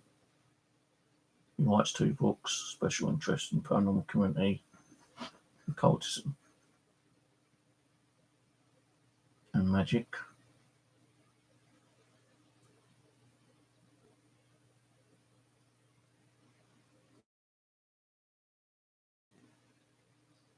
The forest was a battlefield when Persia attacked Denmark. A large chunk of southern Jutland to Germany. You know, one place I'd love to go to, and I've been watching a few videos on this year. What's it called? Shinobi. Oh man, I've been watching a few videos, and there's one guy who's been walking and climbing the highest towers, and like it kicks off my, the fear, the phobia of like, heights. I don't like heights. My phobia is heights. Even when I went to the Philippines in a plane, I was scared taking off in the plane, but something told me sit next to the window and that fear would go. So I sat next to the window. And it's night time, so you couldn't really see nothing. But as we were going zones, it started getting light. And I opened the window, and the view was magnificent. But, when I was watching this video the other day, and he's got some crazy one. He's got one where he's actually climbing this massive crane, and he's actually going along the crane section itself, and he's walking on the two thin, kind of like cables. And my phobia came back, and I just had to turn the video off. It was making me feel sick. I thought I was going to vomit. It scared the shit out of me. Well, no, I can't be doing that. But I'd love to go to Shinobi. I watched another one today actually. I don't know if he's American or English, but he met a few people over there near the outskirts, the border bit, and he made friends with them, and he kept going back to say hello, and he kept taking vodka as a peace offering, as a friendship thing, and food and stuff like that. But this other guy, the one who's going up these bloody great big buildings, and he at the top of the buildings in Shinobi here, when you get to the roof, you've got a kind of like little concrete slab all around it here, with a little kind of like iron fence kind of thing, pole all the way around the whole building. But he's actually stepped out, and he's on the fucking edge, and he's looking down, and I'm thinking, holy crap, man, this guy's got bollocks. He's got guts. Now, one little slip, he's dead. He'd be dead. One little slip, but he knows what he's doing. He hasn't got that fear factor. But I can't. When I go to Kingston upon Thames, kind of thing, over at Tenton Lock, I had the fear of going across the bridge because the River Thames is underneath. I just can't wait to get across that fucking bridge. I have fear factors. On the other video a couple of weeks ago, my backpack's heavy. I've got my metal detector now. I've got my magnet in there.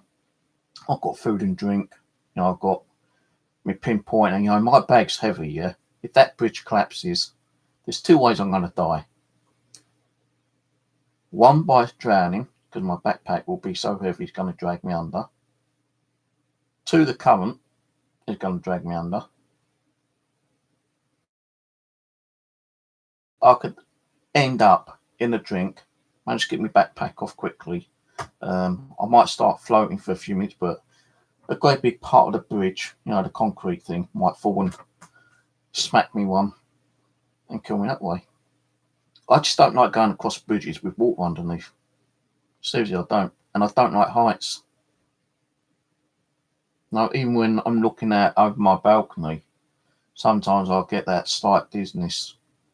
But if I have to go in a block of flats, and it's like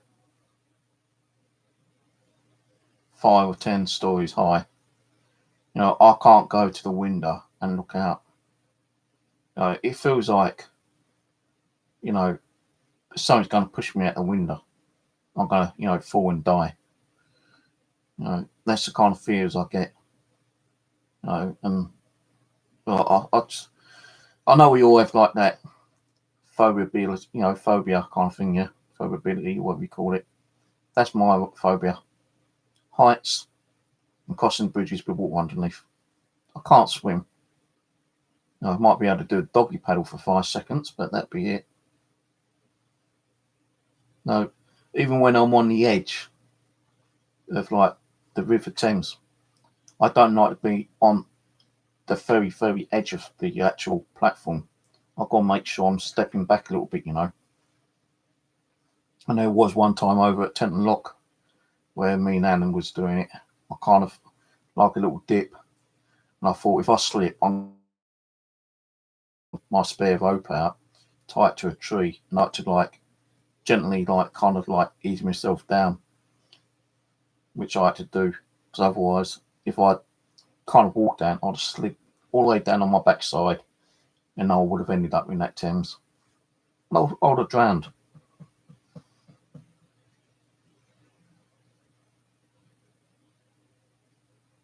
No, I like the other fear I have is going out on my own. You know, especially in wooded forest areas.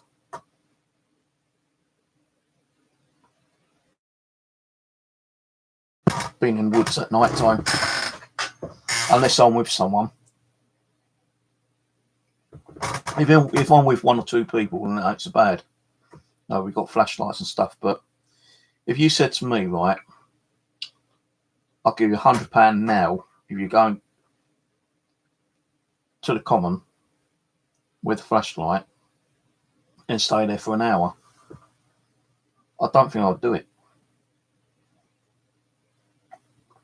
There's dangers in there. There's bloody potholes everywhere from the rabbits and the foxes and everything. Yeah, I could trip over one of those.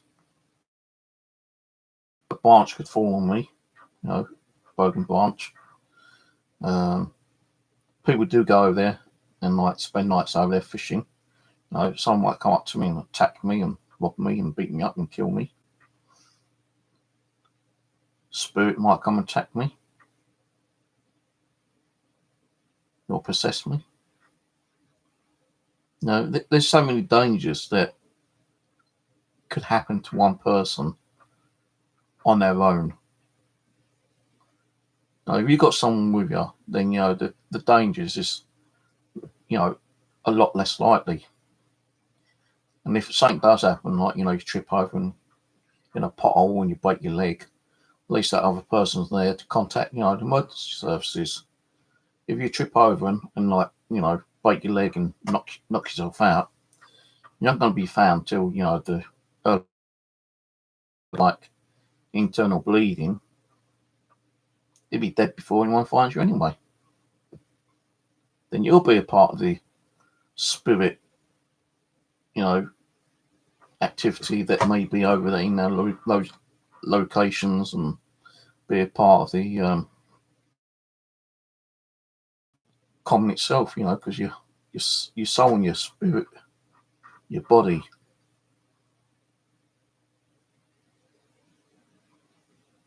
Maybe I could haunt it then.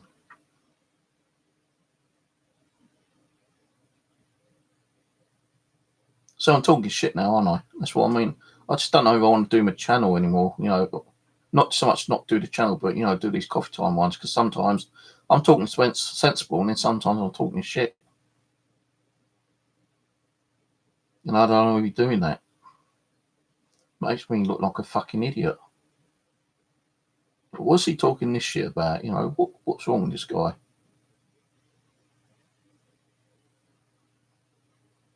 Unless I can think of something sensible to talk to, then fair enough. But even when I'm talking about something sensible, something can, distract my attention, my concentration.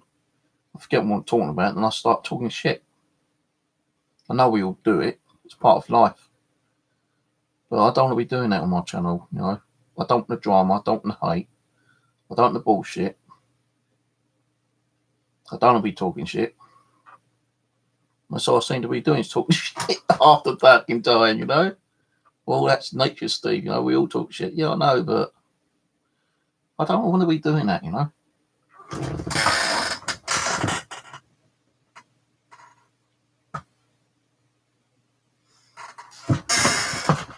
So it's a shame that Simon James don't live down this way anymore. And if you don't know Simon James, right, he did stop doing the paranormal because he met someone special, and they're both parents now. You know, he had a little girl, I think last year, June, July last year, I think it was, or was it this year? Can't remember. And that's why he gave me a lot of his stuff, you know, kind of things. He didn't want to concentrate on the spirit world with a newborn around. He didn't want like the spirits, you know, like affecting the child, which I can understand. So that's why I stopped it. But I did see a feedback on Facebook where he shared something out, something about, you know, the can't even remember what it was now.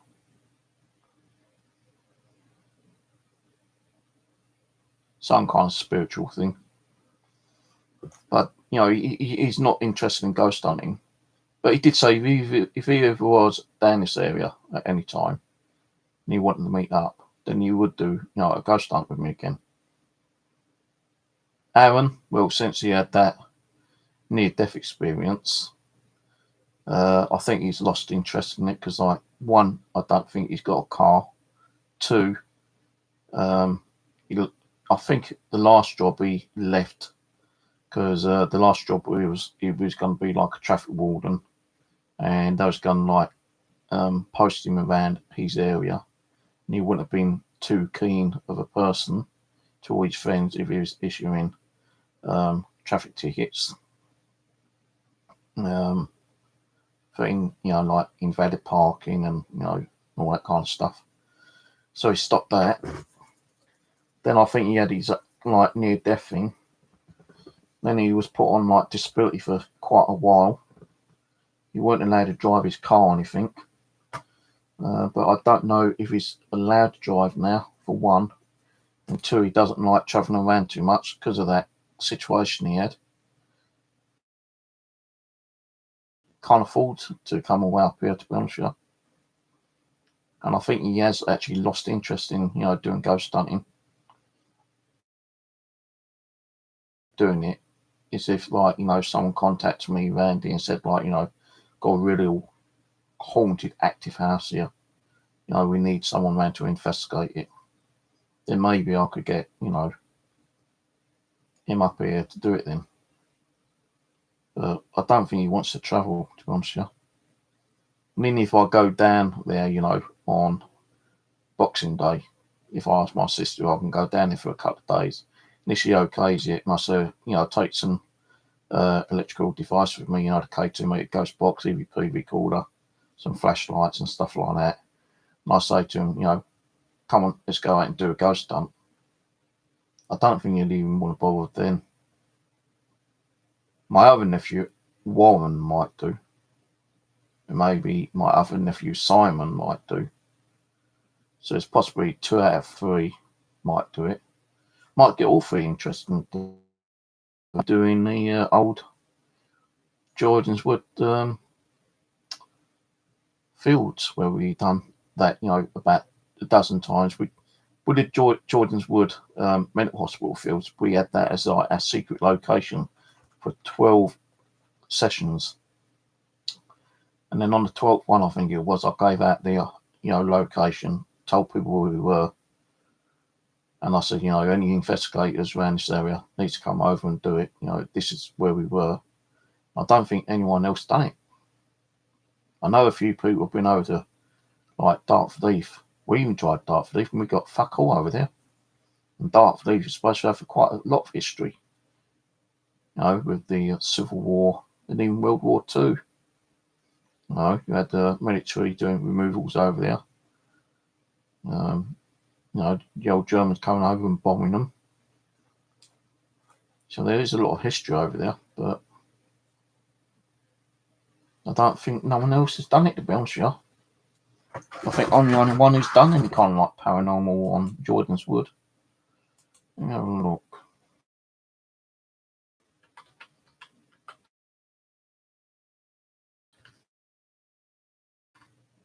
Jordan's Wood Camp.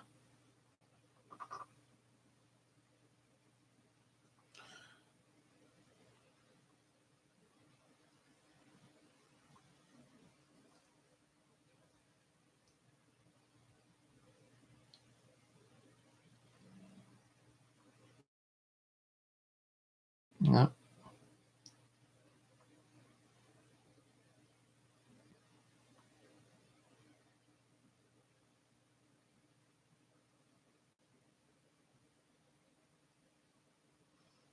I like ghost hunting in haunted forests where I am. But they could be any forest.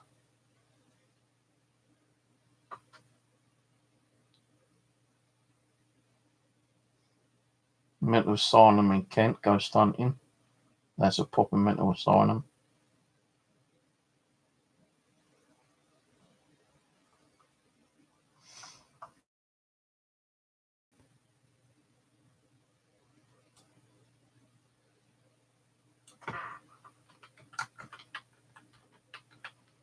You know, I do ghost hunting in Bexley in Kent. Money brings up my ones.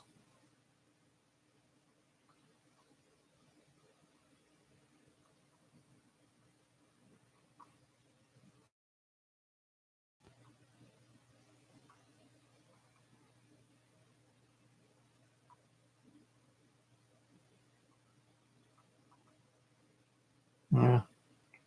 Talking to two sailors at Bexley Village Cemetery.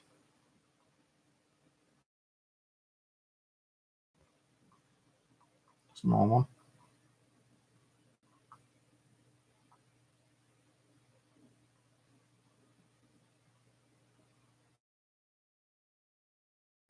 Now, if I knew Aaron, right, would be willing to come up here and do some more ghost hunting with me, yeah. What I would like to do is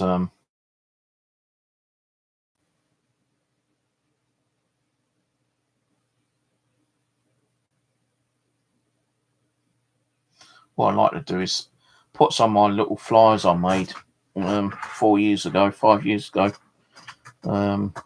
under the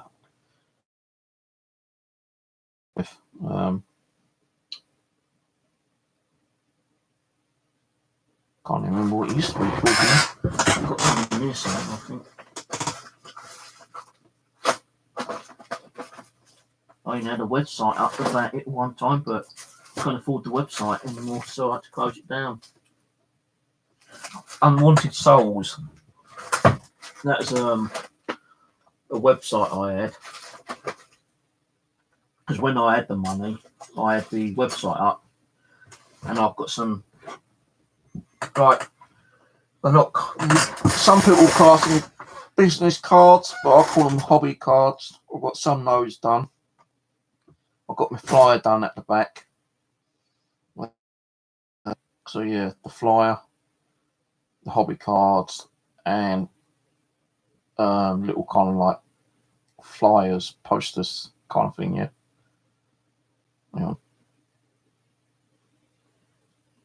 Banner at the back, hobby cards, and yeah, flyers. 500 flyers.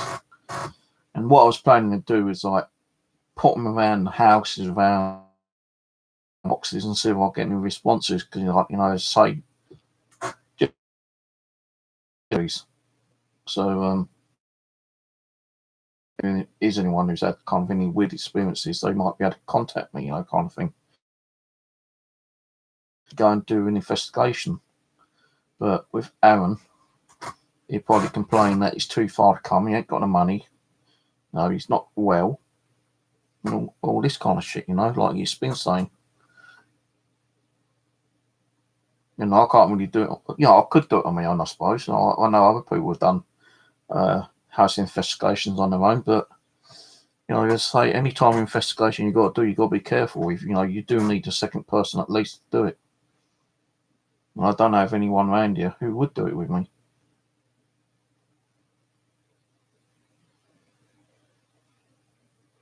And even the person I do know who would probably wouldn't do it, has moved further afield to me, and he's got things going on with his life at the moment. That's Steve Cook boxes. And Jonathan Garthway, who made me the first ghost box, he's even moved way up north. Oh bloody hell, it's raining outside. I ain't going to rain in the morning when I get up. So all the people I know that could have done like investigations with me have moved away. Now, if I had the money, I'd love to have opened my own like paranormal investigating business. There's an old shop right round the corner next door to the actual flower shop, which is next door to the cemetery. I'd love to have had that as like a little kind of like business adventure, and like, you know, get the money, get some decent computers, you know, decent equipment, you know, teach people how to do ghost hunting, take them on ghost hunt events. But then, you know, you need someone to help you to arrange ghost hunting events. You know, do the research, contact people, see if they'll be willing to allow anyone to come in and, you know, do some investigations, or, you know, send out hundreds and hundreds of flyers and see if anyone's got any paranormal activity, and see if you get any contact from people. Or, you know, you might be lucky enough to get people walking in, you know, the walk-in investigation, say, hey, you know, I've got something going on in my house, you know, can you come and check it out? You know, a bit like ghost hunters, where they've got their own little office and people can just walk in and you just say, right, okay, I'll be around next week. But for that, you need money. Money I don't have. The only ever way I'd ever get money if I fucking done £1 million. Win a couple of million, that'd get me going. Try and buy every piece of ghost hunting equipment I could think of. You know, at least 4 or 5 of the same item. Get the old system up and running. Get the old security up and running. You know, DVR system, surveillance, so, you know, no one can break in. And the high-tech, you know, camera systems take out on investigations as well. All the kind of stuff that ghost hunters do.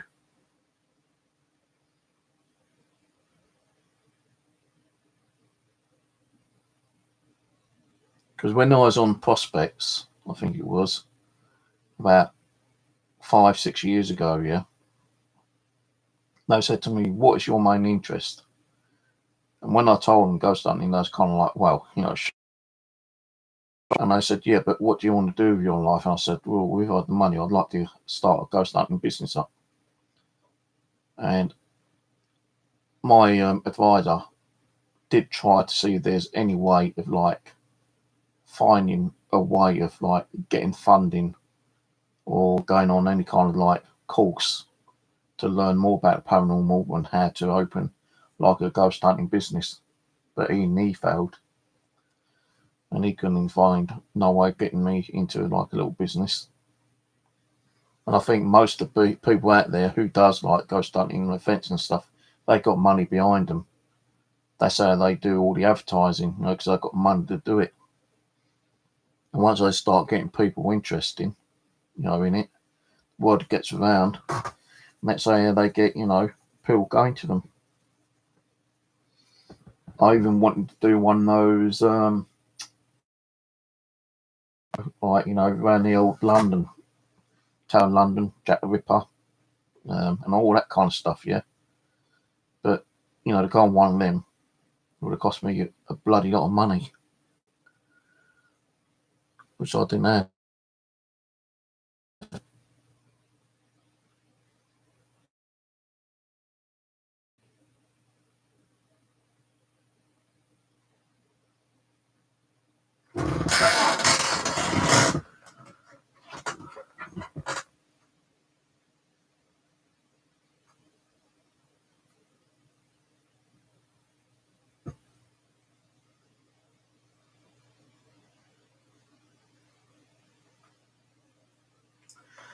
Well, anyway, I'm going to go, guys. It's 2:15. I'm up in about 5 hours if I can get sleep. I'm having a lot of trouble trying to sleep at night times as well. So, yeah.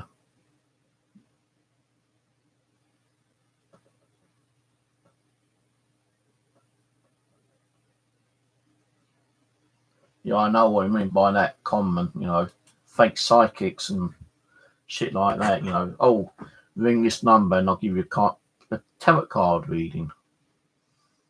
Sometimes you might get, a tarot card reading through the phone that does, give, some truthful information, and, something might think, wow, kind of thing. But, how many people do that and how much money do they make by conning people? I'm not saying everyone is like a fake or a fraud, but you do get people who don't know fuck all about tarot card readings and open the tarot card call up, and they charge them like £50 an hour or something, something ridiculous. Right, so I'm going to go try to get some sleep, so I can get up and go out milk detecting.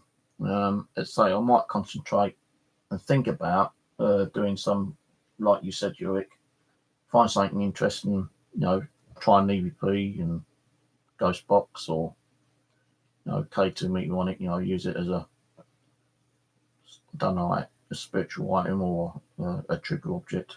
To me, a trigger object is using something, to attract the spirits to, like, give you some kind of like communication. Get some old coins and you put them in a haunted location, someone who might have died in 1907 or something, and you try to call the spirit, so, trying to manifest the coins and take them with you. That kind of stuff. I've tried that, it's not really worked. Right, I'm going. I'll catch you probably Monday, because I don't think I'll be streaming tonight, because I'll be probably too tired after doing my metal detecting. So my next stream will probably be Monday or Tuesday, if I decide to do one Monday or Tuesday, and that'll probably be Ghost Box EVP. Might do another Ouija board, I don't know yet. Right, catch you all later. Good night. All gone.